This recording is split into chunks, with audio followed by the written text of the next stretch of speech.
தோழர்கள் அத்தனை பேருக்கும் என் அன்பு சார்ந்த வணக்கத்தையும் புரட்சிகரமான வாழ்த்துக்களையும் தெரிவித்துக் சிந்தனை சிற்பி பேராளுமை தோழர் சிங்காரவேலர் அவருடைய பிறந்த நாளினை முன்னிட்டு இந்த கருத்தரங்கத்தை இந்த நிகழ்வை ஏற்பாடு செய்த மத்திய சென்னை தோழருக்கு முதலிலே பணிவான நன்றி.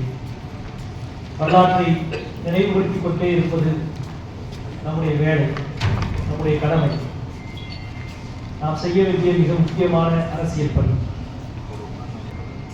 குழந்தைகளுக்கு கதைகள் ஏன் முக்கியம் என்று சொல்லுகிற பொழுது, கதைகள் தான் பல ஆயிரம் ஆண்டுகளாக அல்லது பல நூறு தலைமுறைகளினுடைய நம்முடைய மனித வாழ்வை குழந்தைகளினுடைய அறிவுக்குள் கனவுக்குள் கொண்டு போய் சேர்க்கிற மிக சிறந்த வடிவம்.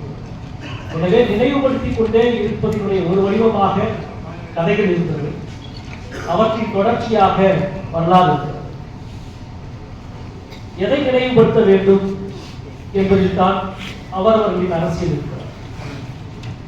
சிங்காரவேலு அவர்களை, அவருடைய வாழ்வை, அவருடைய அரசியல் பணியை நாம் தொடர்ந்து நினைவுபடுத்திக் கொண்டே இருக்கிறோம்.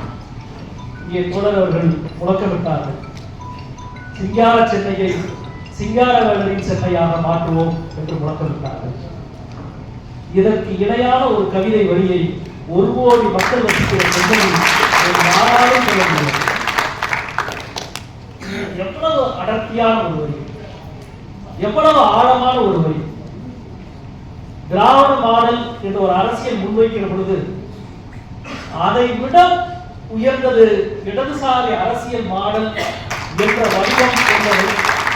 தங்கள் பெரியாரை முன்வைத்து, தங்கள் சிந்தனை சிற்பி சிங்காரனை முன்வைத்து, சிங்காரவேலரை முன்வைத்து ஒரு உரையாடலை நடத்தினால், ஈரோட்டு தீர்மானம் வரை வந்த பெரியார் அதன் பிறகு சற்று மாறிய பொழுது அதைவிட வீரியத்தோடு சமூக ஒடுக்குமுறையும் அரசியல் ஒடுக்குமுறையும் ஏகாதிபத்திய எதிர்ப்பையும் துளியும் தளரவிட மாட்டோம் என்று ஈரோட்டு முடிவில் இருந்து மற்றவர்கள் பிறந்த பொழுது எந்த காரணத்தும் கொண்டும் பிறட மாட்டோம் என்று உரிமை கொடியை அடுத்த கட்டத்துக்கு